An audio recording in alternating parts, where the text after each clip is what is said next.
So the Active Learning Initiative launched last summer. It's an informal group that got together every couple of weeks during the summer to talk about teaching strategies as well as space design.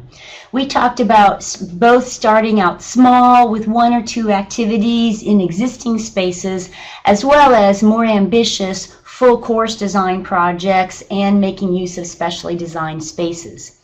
This session is intended to kick off these sessions for the coming year. As we go through this presentation, I invite you to consider what would help you to incorporate active learning types of assignments and activities into your course. So I think we would all really like our students to really learn the course material. And generally that means more than answering questions correctly on an exam. We want them to be able to reach inside themselves and make use of what they've learned when they need it. So we're looking for ways that students can really incorporate their learning into who they are. And Jocelyn Algren did a really great job of summing up this idea. She teaches anatomy, which if any of you have heard about her courses, they're pretty tough. And in fact, I used to teach in theater and dance, and I gotta say, all the dancers had to take anatomy, and they really dreaded it. But the way Jocelyn teaches the course, she wants to focus on helping students to actually apply the information. And this quote from her, "Students should really work hard for what they are getting." And mostly that's because when they work hard for it, they actually get to keep the content. So that's kind of one of the overarching principles. Yes, it's hard work, but that means students get to keep what they've learned, which of course is what we ultimately want. So generally, the best learning can happen in different ways, and not everyone necessarily learns the same way.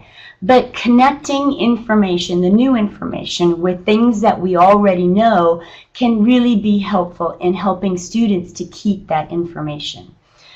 We want to make sure we're focusing on the learning experience and not getting distracted by things that are maybe our peripheral. And whenever possible, we'd like to stimulate more than one sense, hearing, seeing, and of course I'm a big old tactile learner, so I like to have some kinesthetic in there as well. And of course, I think we all know that motivated students are the ones who really engage with the course material, and they tend to do better, as well as students who work together as part of a team or part of groups to collect, synthesize, and share knowledge. And of course, that's a lot easier said than done, and we all hate group projects, and so do students. So figuring out a way to do that in a way that's actually useful and not seen as onerous to the students. So the ownership that results when students analyze material and reach their own conclusion is likely to support long-term use of the information. With teachers and TAs providing guidance and feedback on the way, students can then move forward confident that they are actually doing what they need to do to learn the material. So, what exactly is active learning? Elizabeth Barkley wrote a book, Student Engagement Techniques, a handbook for college faculty, which came out in 2012.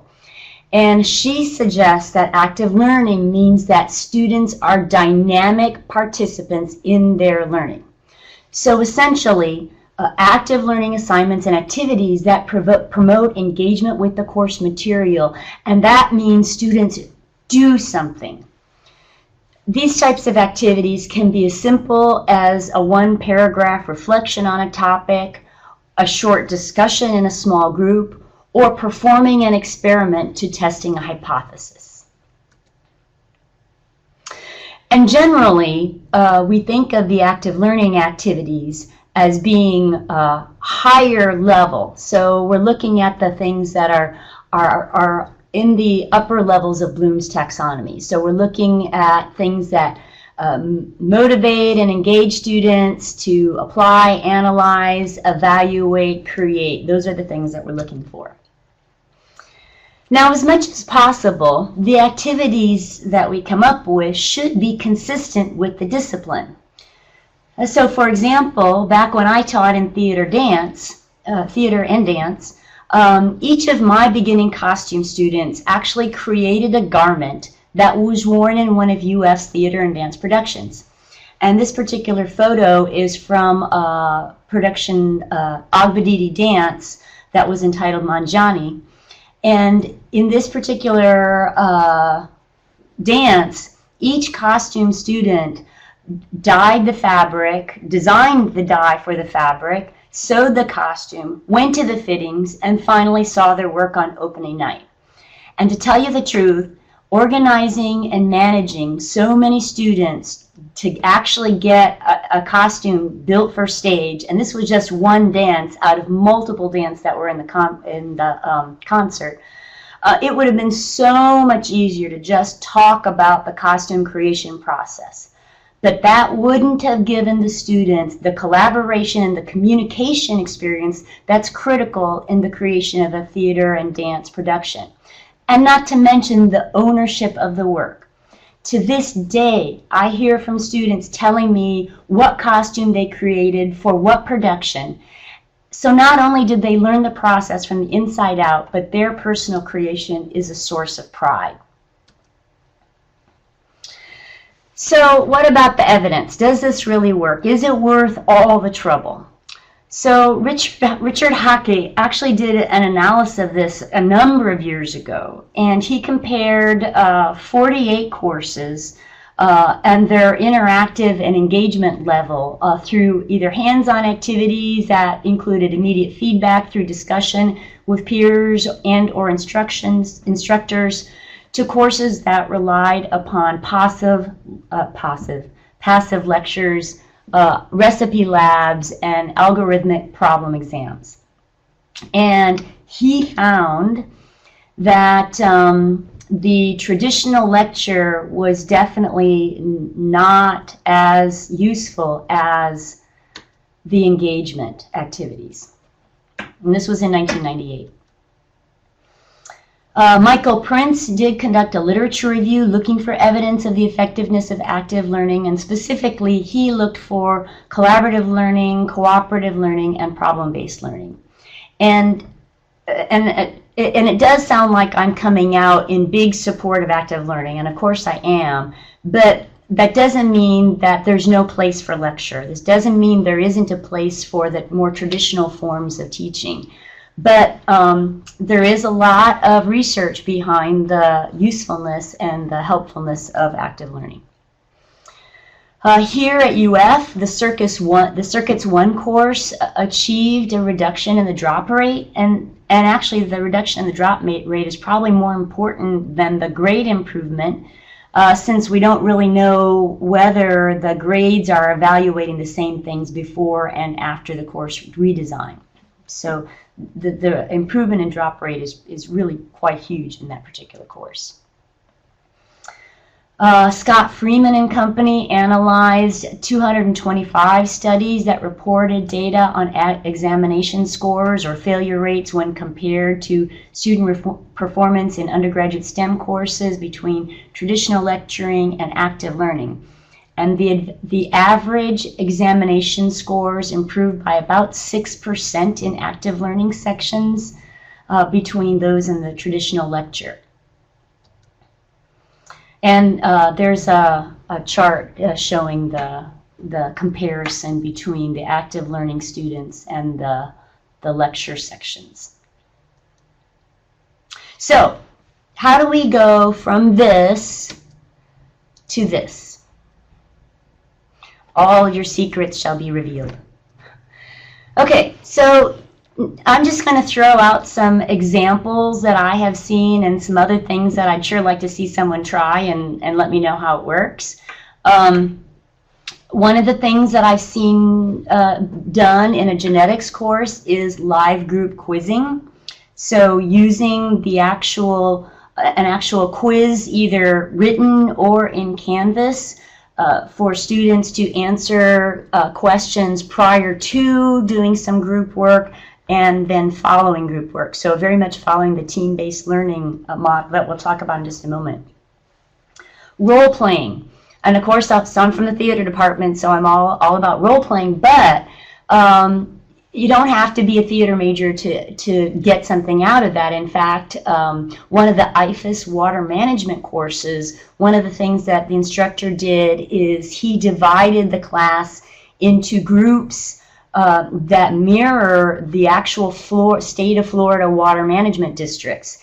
And each of these each of these groups had to fight for the water rights of their district. So that's very much in keeping with exactly the way it's done in real life. So very much following an actual case study.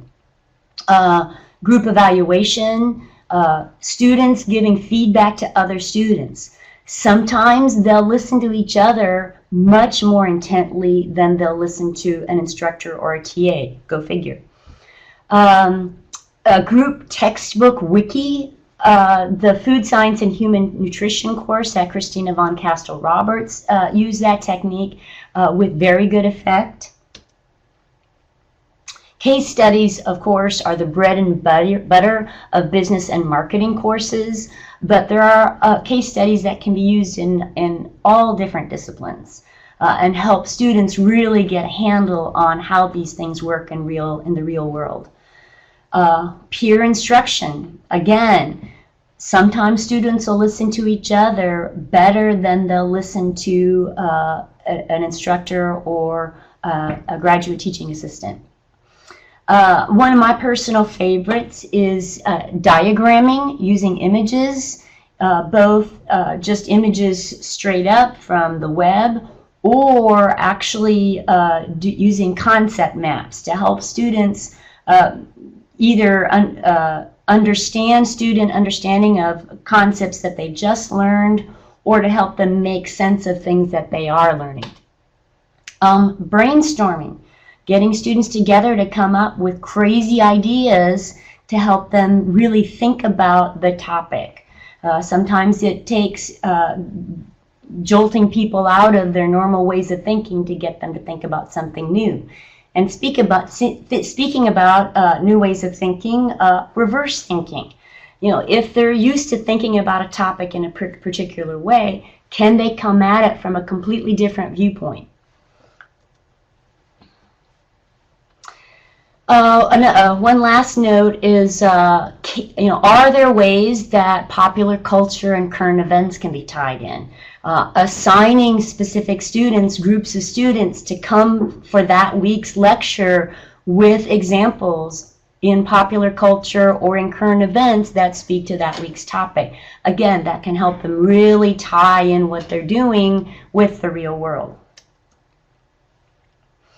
So a couple of things that have been done here at UF are the learning assistants that are used in both biology and anatomy and physiology. So if you've missed the Beyond the Podium session that we had last year with the biology faculty and the learning assistants, they have had great success with dividing their classes up into groups of 25 and assigning a learning assistant, so it's an undergraduate who has taken the course and has done very well in the course, to help guide their peers along specific activities. The course instructor, Nicole Gerlach, meets each week with the learning assistants outside of the course, and they talk about the different kinds of activities that they're going to be doing that week. And the nice thing about this and what they found is that the learning assistants not only assist with their with their fellow students, but they're a great conduit back to the instructor regarding where the students are having trouble. So students feel a little more able to open up with their learning assistants because they're, I guess considered to be on the student side of things. But that is by itself really helped them to improve the course, which is the intro level science from biology for majors course. Jocelyn Algren is doing something similar with learning assistants in her anatomy course. So there's quite a bit of research behind that, and the biology learning assistance program is actually based on something that they did at Boulder. So that's actually a program that was developed at the University of Colorado Boulder. So you can Google that, and you can see the notes about that from that Beyond the Podium session in, I believe that they're both in our library and they're in our Beyond the Podium notes. So if you look at the teach.ufl.edu website, you can see the notes from those sessions. Another great resource that we have here at the University of Florida is we have Wayne McCormack, who is the team-based, he's actually a past president of the Team-Based Learning Collective, Collective, I believe. And he routinely offers workshops on team-based learning. So just a little description of team-based learning. Essentially what that is that's dividing your class up into small groups, usually around 6 participants or so. And each group has to solve a problem or set of problems. And it's important that these problems be something that's too difficult for students to actually do on their own. So it requires the collaborative efforts of the entire group. Now, one of the important things about this is that the students have to come prepared. And to get the students to prepare, of course, that's like one of our big challenges is getting students to do the reading before the class. So what they do is an individual readiness assessment. So as soon as they come into the class, students actually take this short quiz on the content that they were supposed to have read. So then they go ahead and start working as a team and working on their project or working on solving the problem that they've been given. And then after a period of time, each group presents their solution to the problem and talks about why they thought that was the correct answer or the best answer or so forth. And of course, along with that, then there is, and I apologize, I skipped a step. So first there's the individual readiness assessment, and then after they've done the individual, then the group collaborates. This kicks off the teamwork. The group collaborates on the team readiness assessment. So usually the team does better than anyone does alone on their readiness assessment. And that's kind of one of the ways that you help students get used to working with each other so that they kind of smoothly move into the actual team activities. And this can take a class period or 2, or it can even be stretched out longer. So that's a whole process, and Wayne McCormack does a full 2-day workshop on that. He calls it the TBL Boot Camp. I did contact Wayne before this session to find out when the next one is going to be, and I'm afraid that the next one isn't going to be held until June. But if you are looking for suggestions or need some help before that, I'm sure we can, Alexander or I, and we can arrange for a short mini session for you. So the links for that, the Team-Based Learning Organization, as well as the UF group page are there on the slide. Okay, so I rattled off a bunch of different strategies, and your strategies really have to be custom to your course. So obviously you don't want to do something that's cool just because it's cool if it doesn't work for your course. And what's really important that a number of faculty have reported is that you need to be transparent as you try these activities out. You want to explain how it's going to, they want to know how it's going to affect their grade. They're going to know, they're going to want to be assured that all the things that can go wrong you've already thought of, and you figured out how you're going to make it fair so it's not going to hurt their grade. So you want to make sure you explain the activity thoroughly, explain why you're doing it. Why is this, because they just want to sit there and let you talk at them. or at least many of them do, not everybody. But you want to make sure that you are setting yourself up to succeed in this activity by being as clear as possible and being transparent. And again, be prepared for something that's going to go wrong. After the activity, get some feedback. You know, what worked about it, what didn't work, what could be better.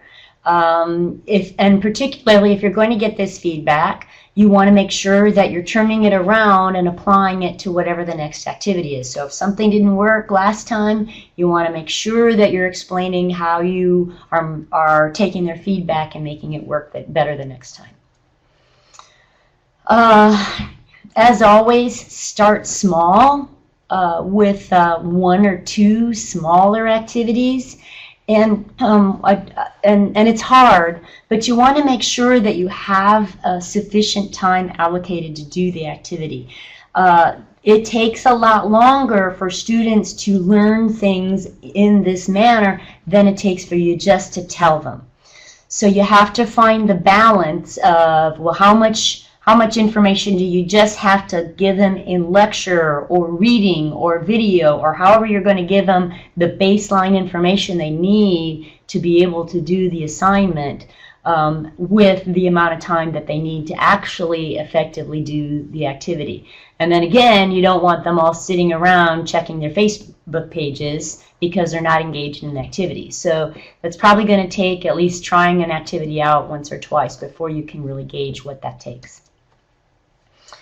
All right, so maybe I should stop there a moment and ask if anyone has any comments or thoughts about the things that they have been doing in their classroom.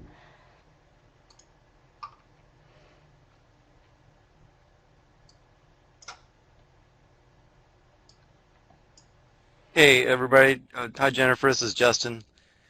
I just wanted to share that we've been doing active learning for, this is our 2nd year now plus, and we do pretty much the method that you mentioned. We actually still use lecture videos, but they're shorter, and then there's some reading, maybe as a supplementary or a primary resource. Then we do the individual quiz, which we do on Canvas with Lockdown Browser, and we have actually, in the classes I'm running, we have 276 students in 3 campuses, so it's pretty complex to set up. Then we do a paper TRAT quiz because we use the scratch-off cards, and then we do application cases because I heard someone ask about cases. So we do case-based, and we use the response cards to hold up. We're looking for some electronic options with some polling to eliminate the paper. We try to go paperless as much as possible. We have case files that release on the Canvas page whenever possible. And then we have some other types of interactive sessions, but the typical TBL, if it's especially if it's very science oriented, we do the application cases where the students get to discuss. And we have 20 Gainesville teams. We have about 15 teams in Jacksonville and another 10 or 15 in Orlando. So we run like 2-way or 3-way video conferencing, and it's pretty. It takes a lot of staff, but we have it running pretty smoothly. So I'd be happy to share any thoughts if anyone wants to email me about particular things, or if you want to get anything set up. And thank you for letting me speak. Awesome, thanks, Justin. That was great. Say, Justin, how big are your groups? Okay, we have 6 to 8. In Gainesville, we have teams of 6, and most of the teams are 6 to 7. There's a couple of cases where there's 5. If we couldn't, we have an enrollment number, we have maybe 1 or 2 off.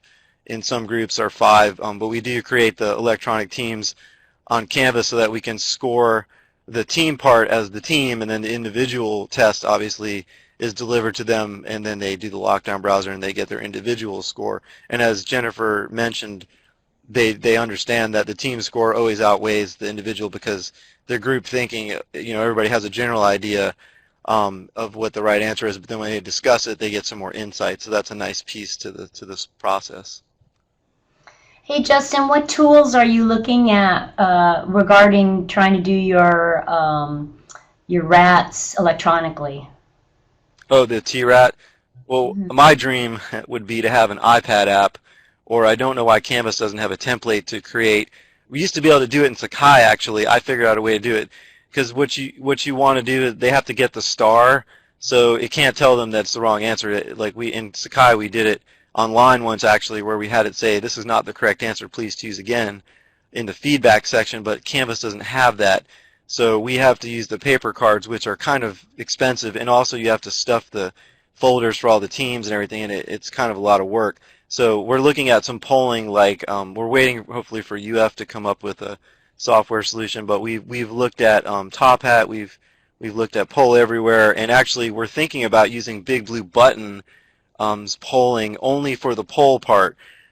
So we're actually bringing in some kind of poll questions at the beginning to kind of get them going with some quick feedback questions and showing the graphs for that. And so we're going to actually be piloting that. So if anybody's interested, because Big Blue Button has polls and also breakout rooms now, and we might just be running that software just for that portion.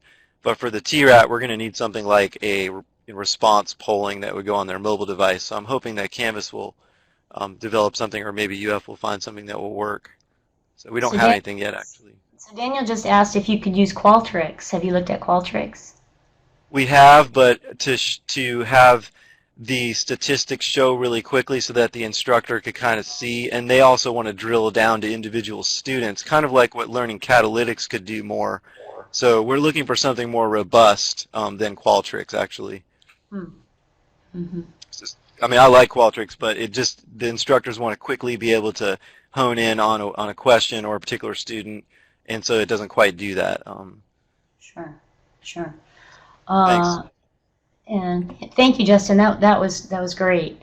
And Amara mentioned that Wayne McCormack is going to be at Vet Med this week to do TBL Learning Essentials. If anyone is interested in coming, Amara, where do they go to see the agenda?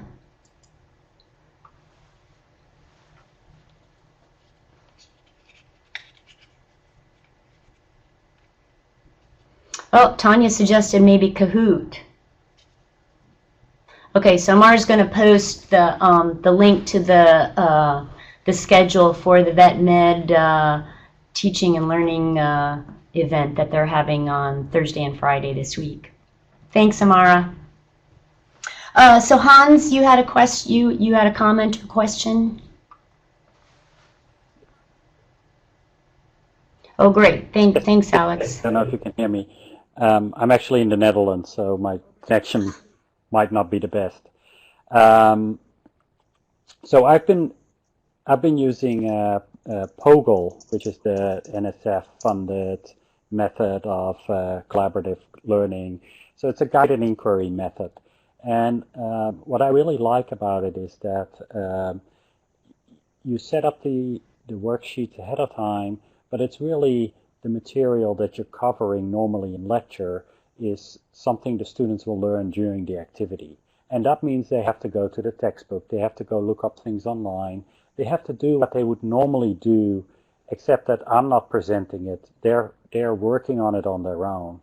And I really like the way POGLE has set this up with you design a worksheet with something easy to start with, something they can easily find in the textbook or something that they already know potentially, to sort of get the group going. And in the end, I always have an open-ended question, and they always want to ask me what was the solution. And of course, open-ended questions don't necessarily have one solution. There are maybe multiple solutions, and then we can have a discussion about it. And I think that works really well.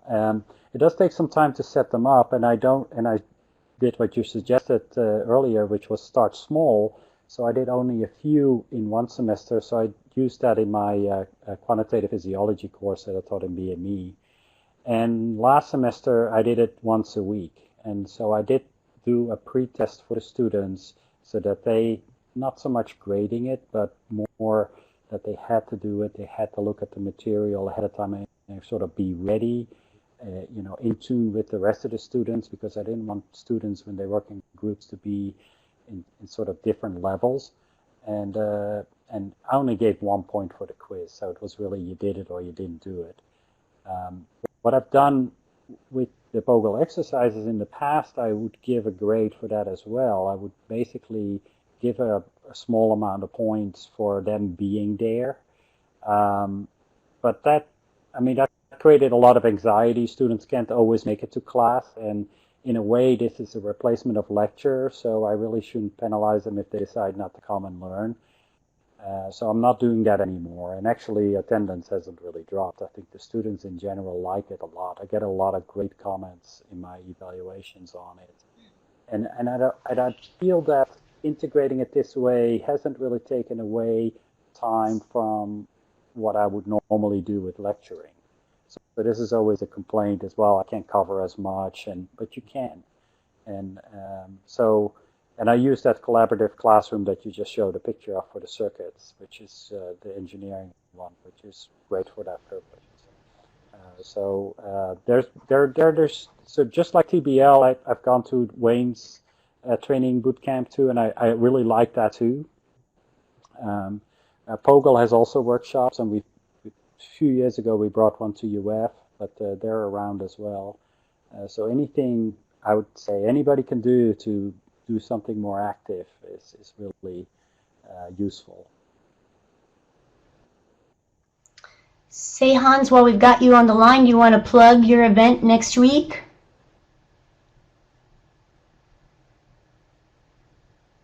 Oh yes, thank you. I should have done that. So next week, I'm the director of the Institute for Excellence in Engineering Education, and this is our summit, which is our first big event. And November 1, from 8 o'clock in the morning to 4:30, we have a number of speakers. Matt Owen from Purdue is going to speak. You may know him from CATME. He's one of the people behind CATME. He's going to talk about diversity retention. It's a bit focused on engineering. He's in engineering education, but I think a lot of it can apply to others. And then we have Daria Kotis from the University of Colorado Boulder, and she's going to talk about design and how to do design throughout the semesters, and that's sort of another active activity that students can do.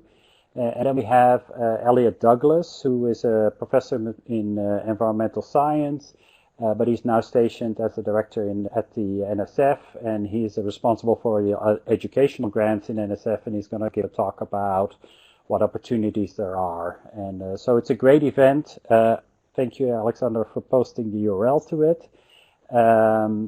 You're welcome to sign up for it. We got space. We'll feed you lunch and breakfast if you come the whole day, but if you can just come to some of the talks, just sign up anyway, and you're welcome to come. Thanks for allowing me to plug. Excellent. That sounds like a great event, Hans. Yep. Excellent. Did anyone else have some thoughts about things that they were doing, or some activities that either worked or something that you were looking for help with?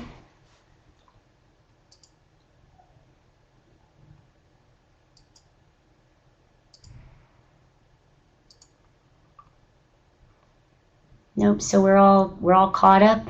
Alexander, can we go ahead and continue? Are we good to go? Move forward. Okay, great. Thanks, Alex. And if you have a thought, feel free to jump right in with that. So I just want to talk just very briefly about some of the spaces. Is Mark McAllister with us? Do we have Mark with us? I don't think I saw him on the list. Anyway, I'm talking about this in his stead, and if you have specific space questions, Mark McAllister is really the one who can help answer those for you and tell you what's possible and I guess what's not. The biggest challenge we have is that we really have to make use of the existing spaces. We don't really have the opportunity to build a lot of brand new space, although chemistry, we're going to be over visiting you to see your fabulous new building when that gets done. We're pretty excited about that. So that'll be very nice. So this is just a quick overview of a few of the spaces that we have here at UF. This is the new, well, I guess it's not that new anymore, but the Computer Science and Engineering Active Learning Center. So this is there on the, I guess, first floor of CSE, and there it is all full of students. And we, the Active Learning Initiative group, actually got together in that space and kind of went around and poked around in the computers to see what was there and so forth. This has been set up as a multi-use space, so you can see there are computers there on the tables, which can be a little bit difficult if you're really trying to get a lot of collaboration. The computers kind of get in the way, but for the variety of things that they're trying to do in this space, the computers were needed. And as you can see, there are multiple screens up there on the wall, so each pod of tables can move whatever they're working on, or one of the things that they're working on, up into a monitor that everyone can see, or of course the instructor can share it with the entire classroom. And there's the floor plan, and you can see that they have the ability to divide it up into sections. So you could actually have a couple of different courses being taught in there at the same time if they were smaller courses. So that is possible. One important thing to mention is Mark McAllister's team is really committed to doing their best to support faculty in using these spaces. So they have staff that will walk you through how to use this space. The first times that you use it, they will have someone there that can help troubleshoot problems until you get comfortable with the space. So that's very nice bit of support there from UFIT. This is a renovation that they did in converting the Norman Hall's old room 250 to a more collaborative space. That doesn't have the computers, and you can see over on the side that there are whiteboards that move around on the different tables.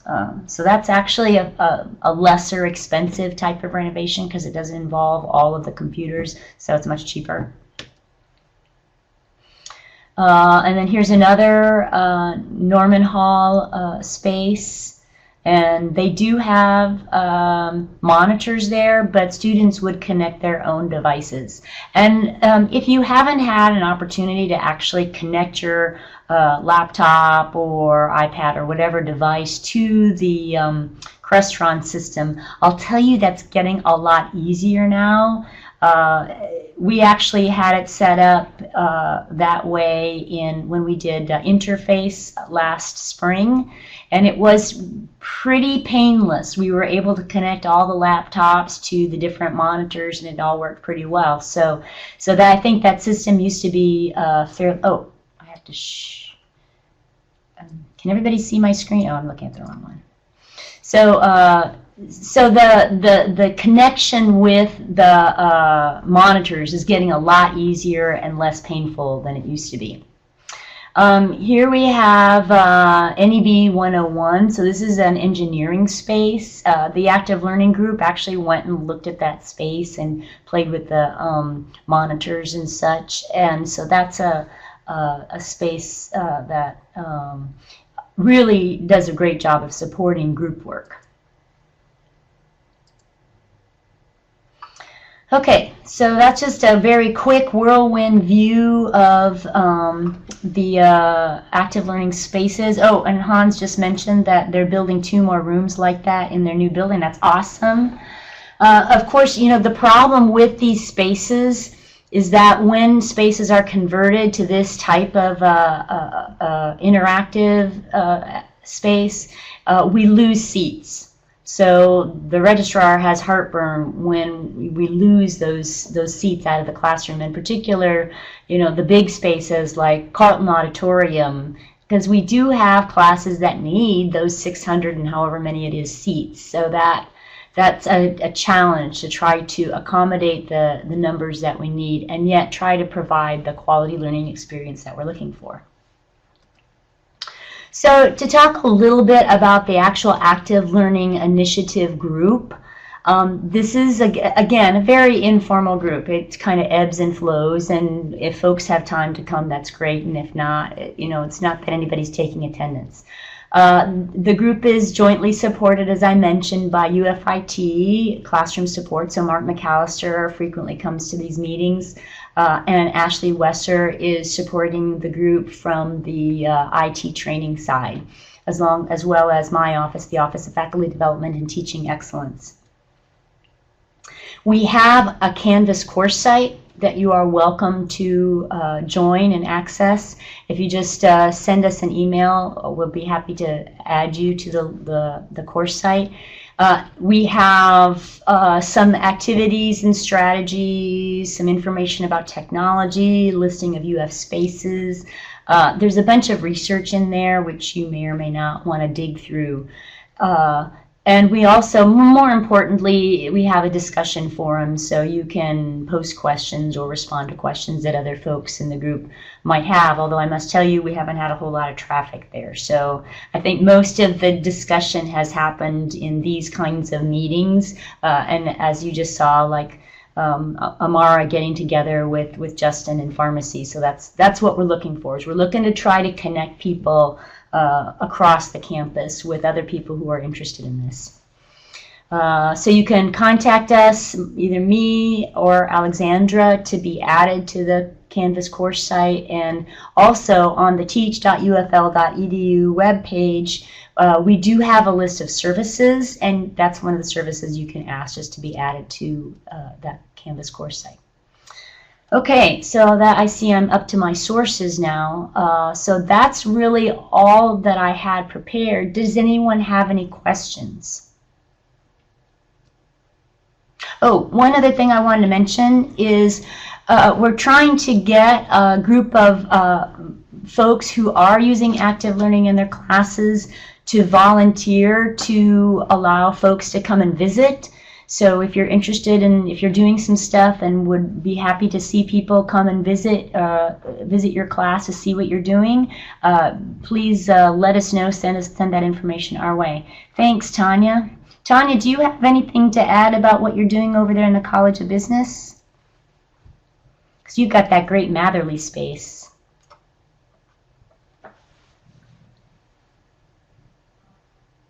Can you hear me? Yep, we can hear you. Sorry, took a bit for my microphone to connect. Yeah, we do have a really great space, and in fact, we are going through the process of figuring out whether, well, not whether, but how we are going to redesign that space. So we've gotten approval from our dean to fund a redesign of the space again, and so we are looking at different products, we're looking at different tools, we're looking at different configurations and trying to figure out how we can redesign that space again. It was built almost 3 years ago now, and the technology that it's built upon is actually pretty out of date now. So of course that's what happens when you put a whole lot of technology into a room. So we're really excited about being able to redesign the space, and hopefully going to be able to have that ready maybe in a year. And so we'll just keep everybody informed as we make the changes in that room. But we've got some really great instructors who've learned a lot and grown a lot by teaching in that space. And almost every one of them comes back to me and says how much of a good experience it's been and how they really enjoy being able to be more flexible and get their students more involved in the learning experiences. So Tanya, can you just very briefly describe the design process that you initially went to build that space, and now kind of what you're looking at in the redesign? So originally we went through quite a heavy process of trying to figure out how we developed use cases and thought about how we would use the space, because it's more than just an active learning space. It's an active learning space that also allows for remote student participation. So it really is more of a different kind of blended learning environment than most people talk about. So we sat down and did a lot of work in trying to make sure that we were designing the space appropriately to provide for different use cases. Not everybody's going to teach the same way. Not everybody's going to have the same kind of remote students and remote needs. So when we built the space, we spent a good amount of time just brainstorming and trying to figure out how it would work and what technologies we could use and how we could facilitate the instructional experience. And so we're going through that again, but probably not to the extent because we already have our use cases, and in fact they're more improved because we've had actual experience of using the room. So as we go through, we're trying to find less expensive technologies to use. We're trying to find more adaptable technologies. So there's some limitations right now with the current technology that makes it a bit cumbersome to switch modes so that you can have an in-room experience versus a remote experience, regardless of whether you want to do it on the fly or you want to do it as a planned event. So we're just trying to make it a more flexible space and allow for some additional use cases that we've found as we've been using the room. Great, thank you, Tanya. One thing I think that can be a challenge with all of this is really trying to figure out exactly how to do what you want to do. And that's where either my office, FDTE, or an instructional design team can really be very helpful. So if your college doesn't have an instructional design team, CITT is available. So you are not alone. So if you're interested in trying something but you're really not sure how to set something up and implement it, let us know and we can help put you in touch with some folks who can provide you with some help with that. So you're not having to try to figure everything out by yourself. Okay, so I think we are about at the end of our time. Are there any other questions? Yeah, Jennifer, this is Holmes. Yes. So I may have missed pieces because my internet connection keeps dropping, but so today is Active Learning Day, decreed by the White House, right? So I think we are doing a good job promoting that on the day itself. I have a sort of a general question. I mean, in my role, I want to encourage others to use, novel techniques and to be more interactive with their students and use active learning techniques.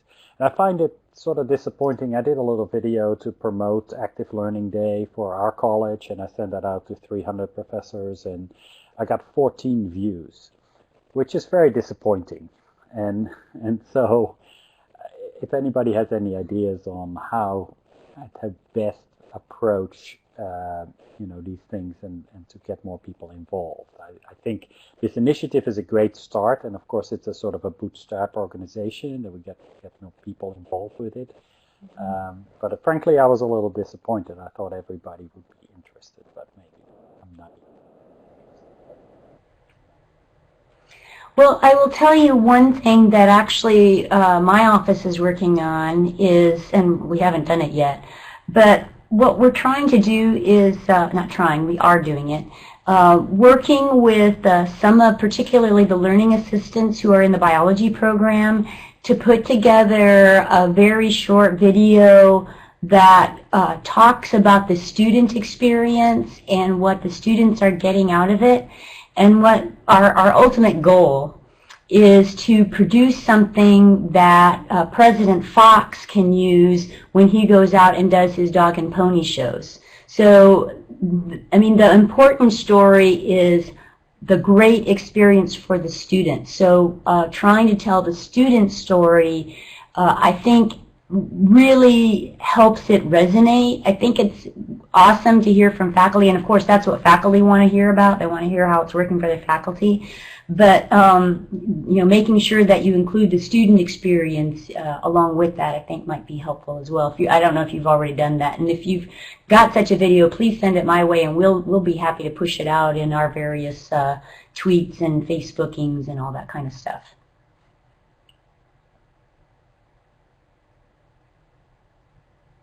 And I forgot, and actually the reason why we scheduled this on today was because it was Active Learning Day, and I completely forgot about that. Okay, so I think that's it. Thank you all very much for joining us, and please send any thoughts or questions or ideas our way. We'll start to have regular meetings of the group in the face-to-face world. will probably, the next one will probably be towards the end of November. So anyway, thank you all for joining us, and please keep in touch.